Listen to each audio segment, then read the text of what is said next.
Es un deleite poder compartir la palabra de Dios con ustedes hoy día.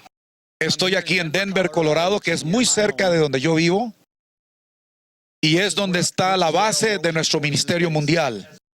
Tenemos también oficinas en Sydney, Australia, y en Londres, Inglaterra.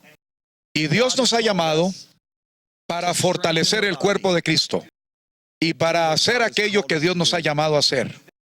Y hoy vamos a hablar sobre el tema de estar bajo autoridad. Esto viene del libro mío, que es un libro que se llama A Cubierto. Hoy vamos a comenzar en Romanos el capítulo 13.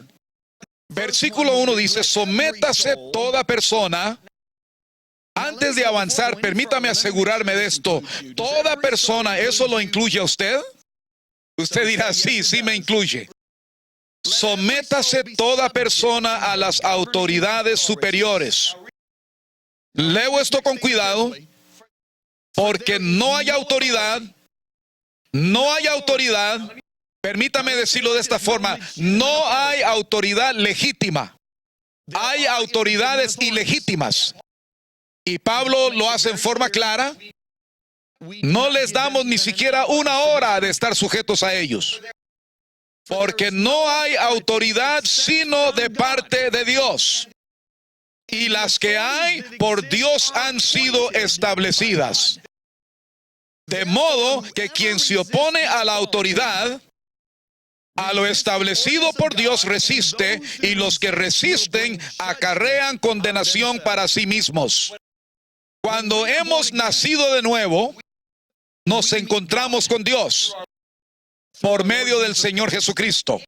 Toda persona que ha tenido un encuentro con Dios se ha encontrado con la autoridad máxima, porque Dios y su autoridad son inseparables. Voy a hacer una afirmación fuerte desde el comienzo. Y usted, le quiero decir esto: muéstreme una persona que no respete la autoridad y yo le mostraré una persona que no ha tenido un encuentro personal con el Señor. He viajado y predicado el Evangelio en todos los continentes del mundo, a excepción de la Antártica. Y he encontrado algunas de las personas más difíciles a las cuales predicarle. Y lo que quiero decir con eso, las personas que se les dificulta más recibir de Dios, son las personas del mundo occidental, especialmente nosotros aquí en Norteamérica. Y la razón es muy fundamental. Y es la siguiente: somos un pueblo que estamos tratando de entender principios de reino con una mentalidad democrática. El reino de Dios no es una democracia, es un reino. Dios es el rey. Y hay rango y orden y autoridad. Por lo tanto, si usted quiere someterse a su provisión, su protección y su paz, tenemos que entender lo que es la realeza. Lo primero que tenemos que entender es que toda autoridad proviene de Dios. Ahí es donde comienza la gente a levantar muros. Me dicen, espérate un momento. Nosotros conocemos gobernantes, conocemos líderes que no han sido muy buenos. La verdad es que han sido crueles y malvados. ¿Me está tratando de decir usted que esa autoridad es de Dios? La autoridad es de Dios. Su conducta no es de Dios. Por eso es que la única forma que podemos someternos a la autoridad de Dios es a través del temor de Dios. ¿Por qué? Porque el temor a Dios no juzga de acuerdo a lo que los ojos ven, sino que en temor a lo que es justo. Por lo tanto, el temor de Jehová va más allá de lo que vemos en el líder y vemos en él la autoridad que Dios ha colocado. Eso se ve claramente en Primera de Pedro, el capítulo 2. En Primera de Pedro, capítulo 2, versículo 17, leemos lo siguiente: honrad a todos, amad a los hermanos, temed a Dios, honrad al rey. Lo que Pedro está diciendo aquí es que debemos de temer a Dios y honrar al rey. Lo que en esencia está diciendo es que ¿cómo puede usted temer al rey a Dios al cual usted no ve, y cómo temer al rey que sí puedes ver? Y lo que realmente me impactó el otro día es que entendí que el rey del cual él estaba hablando era el rey que estaba persiguiendo y matando a los creyentes en los tiempos del Nuevo Testamento. ¿Cómo podemos honrar a un rey que está matando a los creyentes? Porque vemos más allá de la personalidad mala de este hombre y vemos la autoridad que le ha sido dada por Dios. La Biblia habla de 4 áreas de autoridad delegada. La primera es la autoridad civil. Esos son los reyes, los presidentes, los gobernantes y los primeros ministros. ¿Qué dice Dios sobre ellos? Que debemos honrarlos, dar gracias por ellos, orar por ellos, interceder por ellos. Recuerdo cuando yo primero descubrí esto. Yo me deprimí cuando uno de nuestros presidentes fue elegido por 3 días. Y 3 días después el Señor me habló y me dijo: mi hijo, nadie llega a ocupar un cargo así gubernamental sin que yo me dé cuenta. Entonces entendí lo que Dios quiere decir en su palabra, que los líderes reciben señalamiento, no realmente por elección. Y cuando ese presidente fue elegido, me encontré con muchos creyentes que se quejaban y se lamentaban de él. Y escuchaba yo esas quejas y esos lamentos y me sentía muy incómodo en mi espíritu. Y fue cuando el Señor me habló en Hechos 23, no hable mal de sus gobernantes. Fue cuando entendí que debemos de orar por ellos, interceder por ellos y no criticarlos. La siguiente área de autoridad es la autoridad dentro de la familia. La Biblia es muy clara sobre eso. El esposo es cabeza del hogar y los hijos deben de honrar y obedecer a sus padres. De hecho, este es el primer mandamiento que lleva consigo una promesa. ¿Cuál es la promesa? Que si usted obedece y honra a sus padres, usted tendrá larga vida y todo te saldrá bien. Usted tiene una promesa de pacto sobre la cual puede apoyarse, de que usted no va a morir prematuramente o tener un accidente de auto o alguna cosa por el estilo.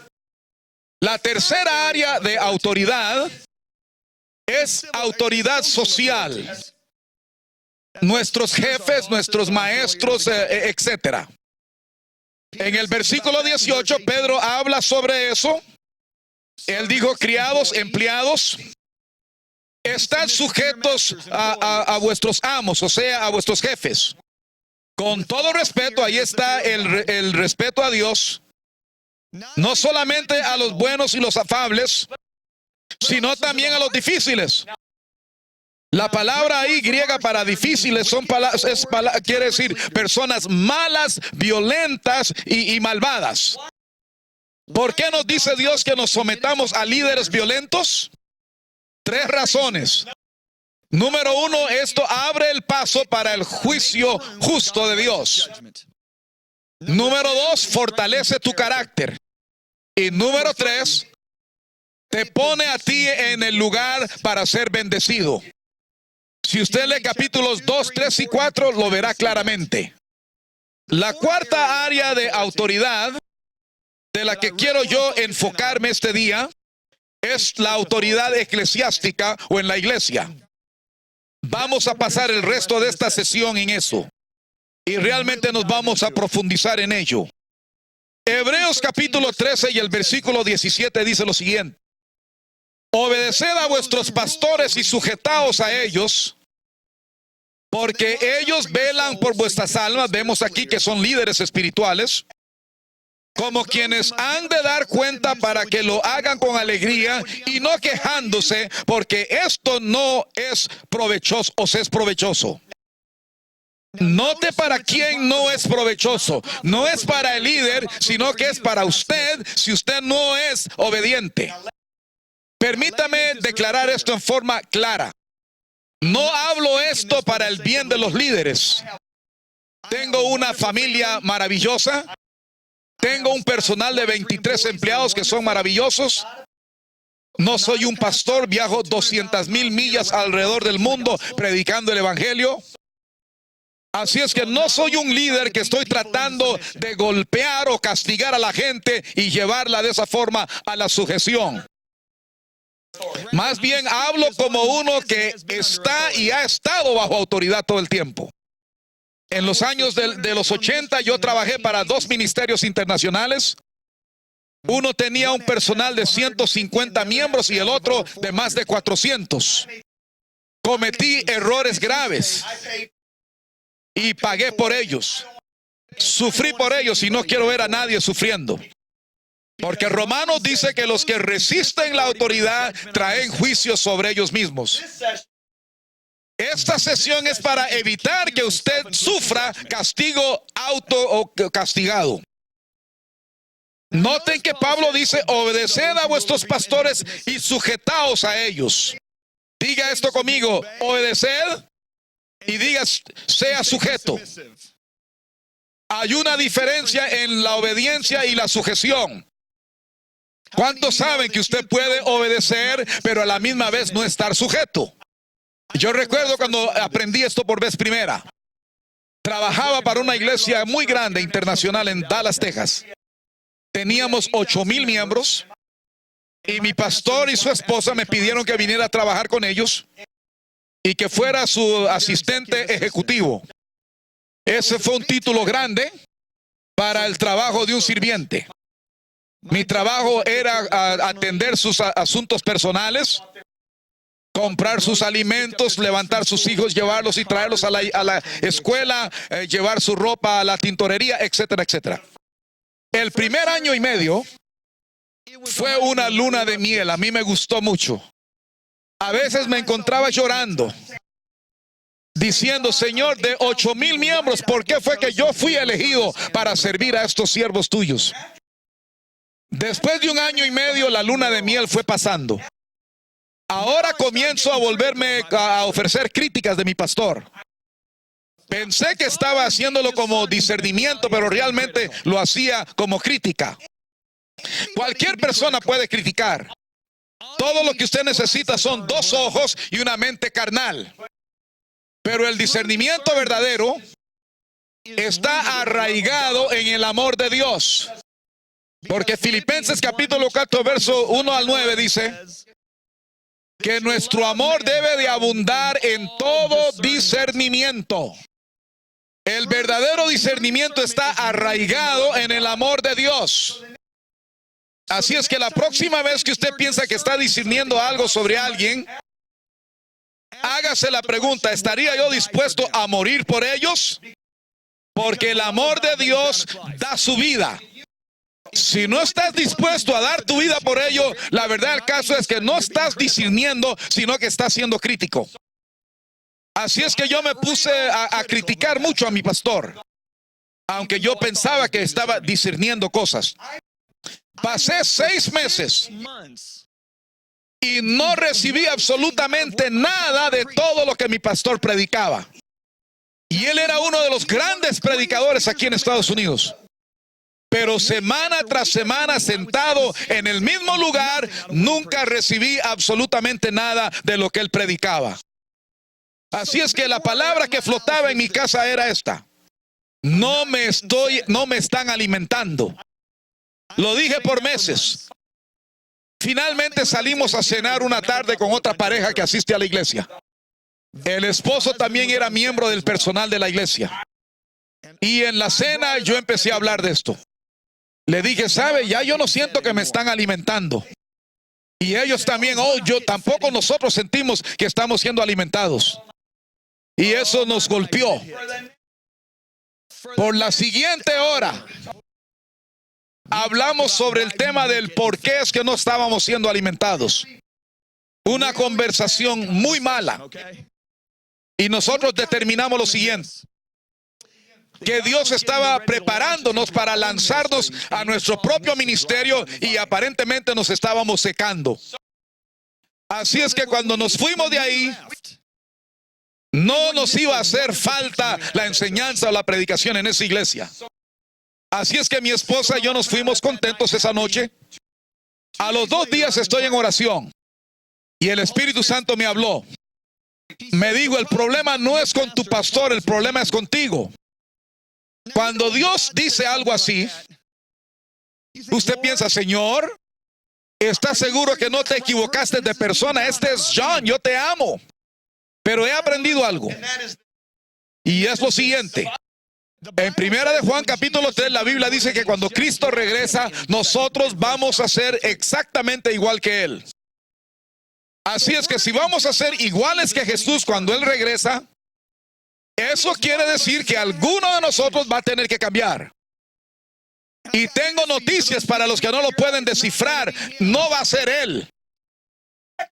Eso quiere decir que la mayoría de los tratos de Dios con mi vida va a ser en forma de corrección.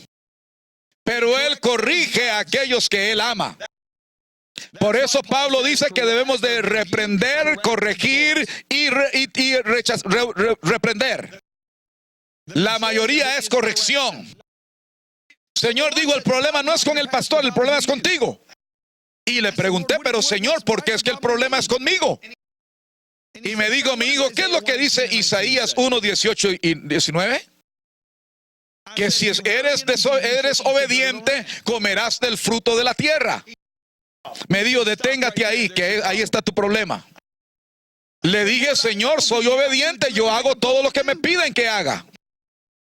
El Señor me dijo, no te estoy diciendo si tan solo sos obediente, pero si eres presto a obedecer. La obediencia trata con sus acciones. Y el tener voluntad tiene que ver con su actitud, y su actitud no tiene buen olor. Usted dice que no lo están alimentando, que no está comiendo del fruto de la tierra. ¿Sabe por qué? Porque su actitud es mala. Cuando yo vi eso, entendí que yo podía obedecer todo lo que mi pastor me decía. Y si yo tenía una actitud mala, yo me iba a salir fuera de la bendición de Dios. Porque Dios no solamente mira sus acciones, Él mira la actitud de su corazón. Estoy predicando mejor de lo que muchos de ustedes están diciendo amén ahí. Recuerdo que ahí mismo me arrepentí. El siguiente domingo entré a esa iglesia, mismo pastor, mismo asiento, misma serie de mensajes, y el cielo se abrió. Sentado allí estaba llorando durante todo el servicio, lágrimas surcando mis mejillas, pensando que me he perdido los últimos 6 meses debido a una actitud no sumisa. La Biblia nos dice aquí, obedecer y someternos. Quiero hacer esto bastante claro.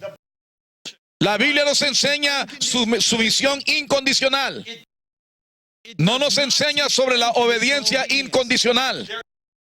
Hay una sola ocasión en que se nos dice que no debemos obedecer a una autoridad. Y eso es cuando una autoridad nos dice que debemos hacer algo contrario a lo que está escrito en este libro. Sadrach, Mesach y Abednego. El rey Nabucodonosor les ordenó que se inclinaran y adoraran un ídolo cada vez que escuchaban la música. Eso es una violación al segundo mandamiento. Ellos no se inclinaron, no obedecieron la orden del rey. El rey se enfureció y los trajeron delante de él. Sadrach, Mesach y Abednego miraron al rey y le dijeron, Su Majestad, no podemos obedecer este mandato. Su Majestad habla en forma respetuosa de su posición. No lo miraron y le dijeron, tú rey loco, no, ¿usted cree que somos tan tontos para obedecer eso? No.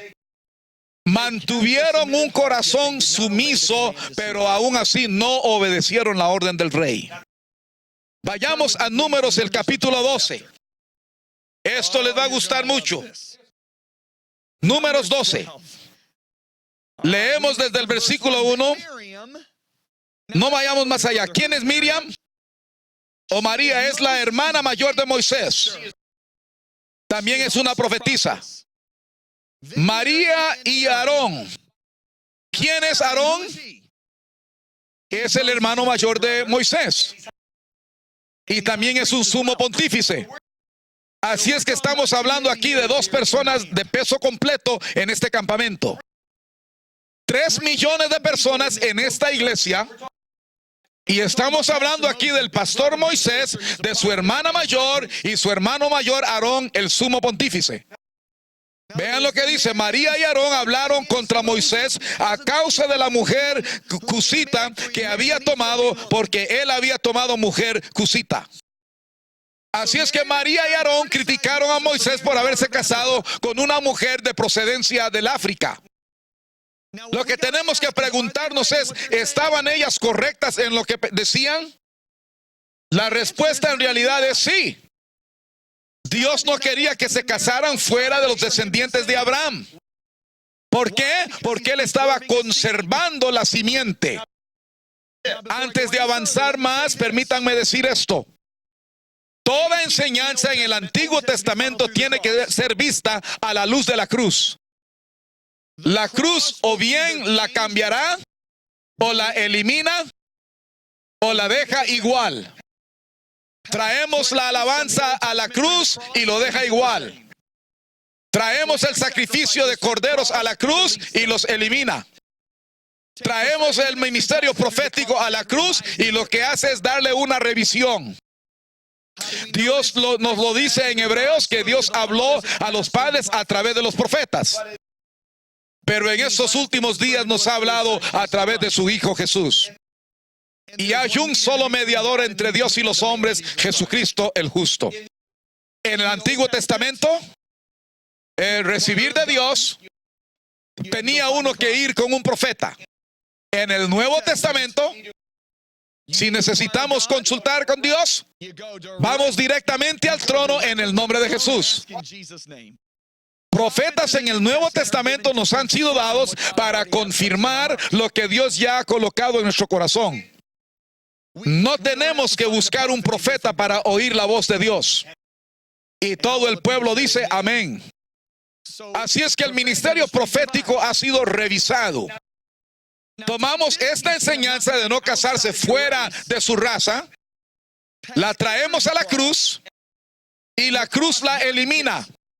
¿Por qué? Porque en Gálatas nos dice: no hay ni judío ni griego, o italiano, puedo añadir yo, o chino, o indonesio, o paquistano, indio, africano. ¿Por qué?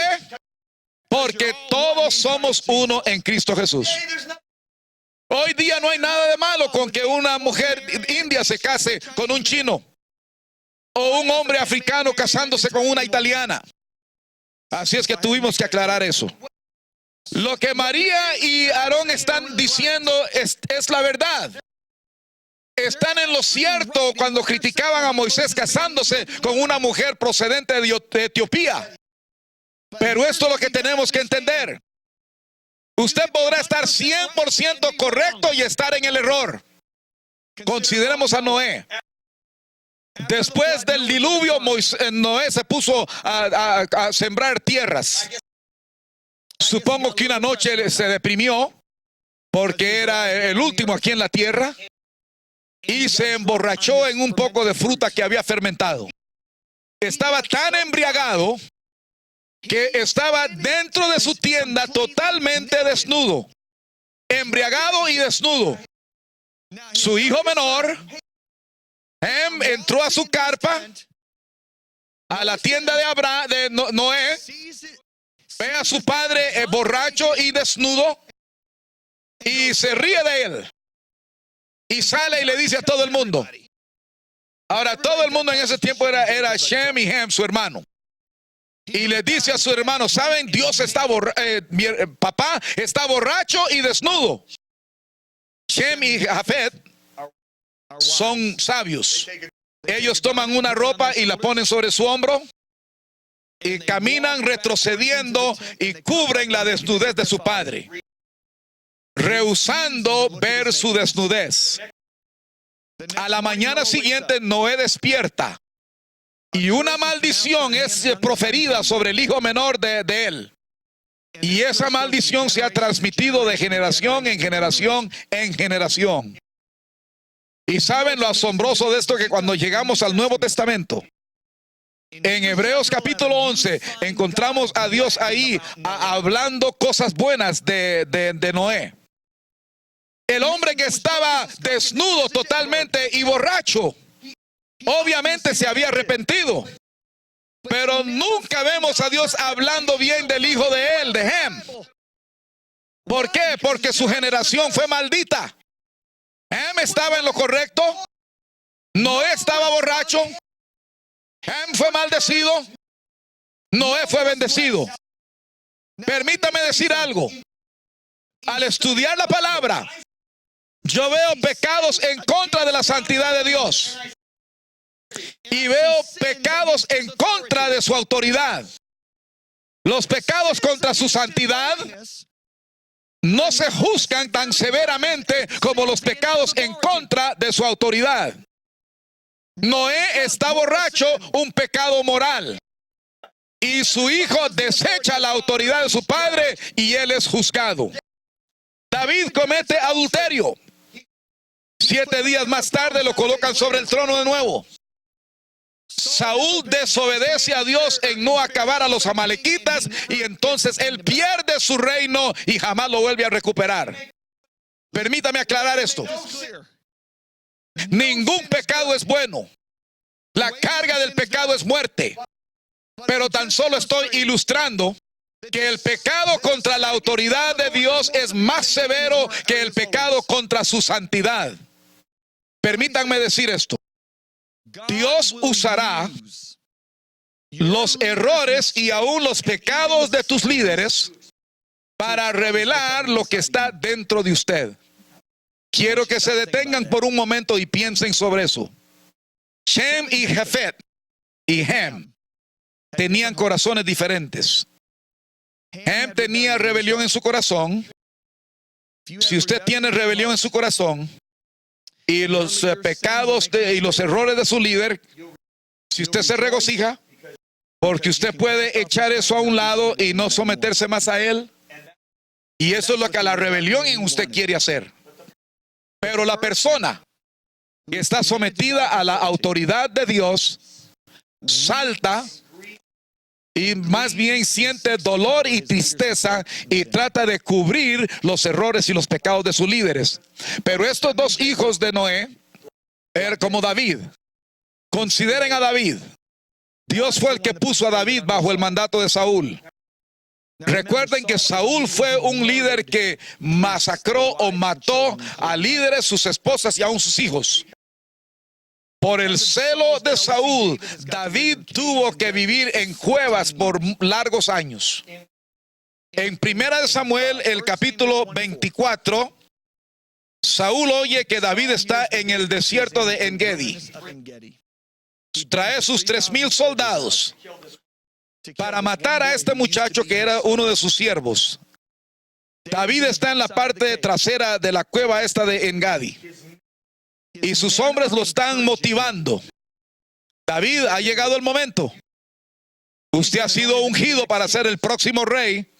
Saúl y todo ese gran ejército se han desarmado. Los podemos matar y tomar el reino. Pero David estaba luchando con el hecho de que alguien le había mentido a uno de sus líderes diciéndole que había rebelión en él. Y David pensaba, tengo que comprobarle a Saúl que no hay rebelión dentro de mí. Por lo tanto, David corta apenas una orilla de su manto y se va a una distancia y le grita, Saúl, alguien te ha dicho que hay rebelión dentro de mí. Si lo hubiera, yo te podía haber matado. Y Saúl le dice, David, tú eres más justo que yo. Ahora, 2 capítulos después, Saúl viene nuevamente contra él. ¿Se pueden imaginar lo devastado que se sentía David? Yo pensé que le había comprobado a mi líder de que yo era inocente y ahora todavía trata de matarme. Él es uno que mata a sangre fría. La Biblia dice que el Señor puso a Saúl y todo su ejército en un sueño muy profundo. David lo sabía. Y él y Abigail, el hermanito de Joab, van al campamento. Y Abishai toma la espada. David, dame la palabra que lo voy a atravesar y nunca más se podrá levantar. David, dame la palabra. David no le da la orden. Y Abishai dice, David, ¿qué es lo que haces? Tú le comprobaste a él hace 2 capítulos que tú eras inocente. Esto es autodefensa. En cualquier corte esto será justo. Además, tú ya fuiste ungido para ser el próximo rey. Y él está matando a la gente. Ha matado a 85 sacerdotes, sus esposas y sus niños, porque nos dieron alguna asistencia. Además, David, ¿por qué crees que Dios puso todo este vasto ejército a dormir? Él quiere que nuestro país sea liberado. Así es que David levanta el rostro y lo mira y le dice, no lo toques. Escuchen lo que dijo David. Porque ¿quién puede extender su mano contra su líder y estar sin culpa? Y David dijo que sea Dios el juez entre él y yo. Y se fue. ¿Por qué fue que Dios puso ese ejército a dormir? Una razón. Para ver si David permanecería un hombre cuyo corazón era hacia Dios, o si él tomaría las cosas en su mano para juzgar a su líder. Permítanme avanzar en esto. María y Aarón hablaron contra Moisés. ¿Qué fue lo que los impulsó a hacerlo? Porque Dios les había usado anteriormente. Y dejaron que sus dones espirituales se elevaran por encima de su autoridad. No me importa qué tan dotado seas. No permita que los dones que Dios te ha dado se eleven sobre la autoridad de tu líder. Dios descendió en la nube, llamó a María y a Aarón al frente, y este fue su mensaje. ¿Por qué no tuviste miedo en hablar contra mi siervo? Lo que Dios les dijo fue esto. Yo fui el que nombré a Moisés. ¿Dónde está tu temor a Dios? Cuando nosotros juzgamos a los líderes que Dios ha colocado sobre nosotros, en esencia estamos diciendo, Dios, tú no estás cumpliendo con tu labor, por lo tanto yo tengo que hacer las cosas. Así es que es un insulto al carácter de Dios, por lo tanto es una manifestación de temor a Dios. La presencia de Dios se levantó y María quedó leprosa. Llevo 20 años en el ministerio y nunca ha fallado. La gente que se convierte en críticos y jueces de ministerios, los veo tener problemas en la familia, problemas financieros, problemas de ministerio, etcétera. Nunca ha fallado. Recuerdo cuando yo aprendí esto por vez primera. En el año 1980, fui a trabajar por un siervo de Dios muy conocido llamado Benny Hinn. Yo era su pastor de jóvenes. Recuerdo que yo no sabía mucho de cómo ser un pastor de jóvenes. Oí de este grupo juvenil bueno en Luisiana. Tomé el avión a Luisiana para ver este grupo juvenil allá en Luisiana. Tenían 1000 jóvenes adolescentes que asistían a su reunión y estaban creciendo en una forma acelerada. Fui a su reunión de semana de miércoles y noté que estos jóvenes estaban emocionados. Estaban tomando notas y ese pastor juvenil predicaba sobre la cruz. Y yo decía, esto es grandioso. A los siguientes 2 días me reuní con todos los 4 pastores de jóvenes y les pregunté, ¿por qué es que su grupo juvenil está creciendo tan rápidamente? Me dijeron, es por nuestros grupos que tenemos en los hogares, que nosotros llamamos grupos de fiesta. Todos los viernes en la noche, en toda la ciudad tenemos 180 fiestas. No podemos que los muchachos vengan de la escuela a nuestra iglesia, pero sí logramos que vengan a nuestras fiestas. Así es que ese viernes en la noche yo fui a una de esas fiestas. Tenían la música y las botanas y los refrescos y los muchachos hablaban. Como a los 45 minutos, el líder comenzó una discusión de grupo y lo condujo hacia cosas espirituales.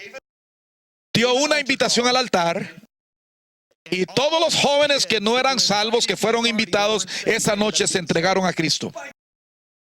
Montones de ellos. Los traían a esa casa y el domingo en la noche los llevaban a la iglesia y al grupo de jóvenes. Y yo pensé, esto es algo brillante. Regresé a Orlando y dije, Señor, ¿quieres que yo haga esto? Y el Señor dijo, sí. Y me dio un plan. Empecé a enseñar a los jóvenes sobre liderazgo. Tenía 250 jóvenes en mi grupo. 90 de ellos vinieron a las clases sobre liderazgo. Les enseñé sobre integridad, sobre fidelidad y todas estas características de líder. Después de 6 meses, el Señor me dijo, escoja 12 jóvenes y 12 señoritas como los líderes para estas fiestas. Empecé clases de discipulado y les empecé a enseñar cómo ministrarle a los otros. Por los siguientes meses les prediqué sobre la visión, enseñando, y estuve trabajando sobre el curso de estudio que quería darles. 3 semanas antes de comenzar los grupos de fiestas, nuestro pastor vino a la reunión de pastores y dijo él, caballeros, la dirección de Dios para esta iglesia no es tener grupos en las casas o con fiestas, y las queremos cancelar. Yo me quedé aturdido, pero pensé, los adultos, las parejas, las personas solteras, jóvenes, tienen sus grupos de hogar, pero tal vez no está hablando de nosotros que somos el grupo juvenil. Le pregunté, discúlpeme, pastor Benny, estás hablando de los demás, no de los jóvenes, ¿verdad?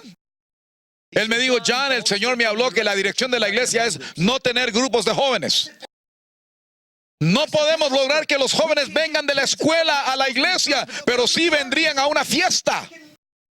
Podemos ganar montones de jóvenes al Señor.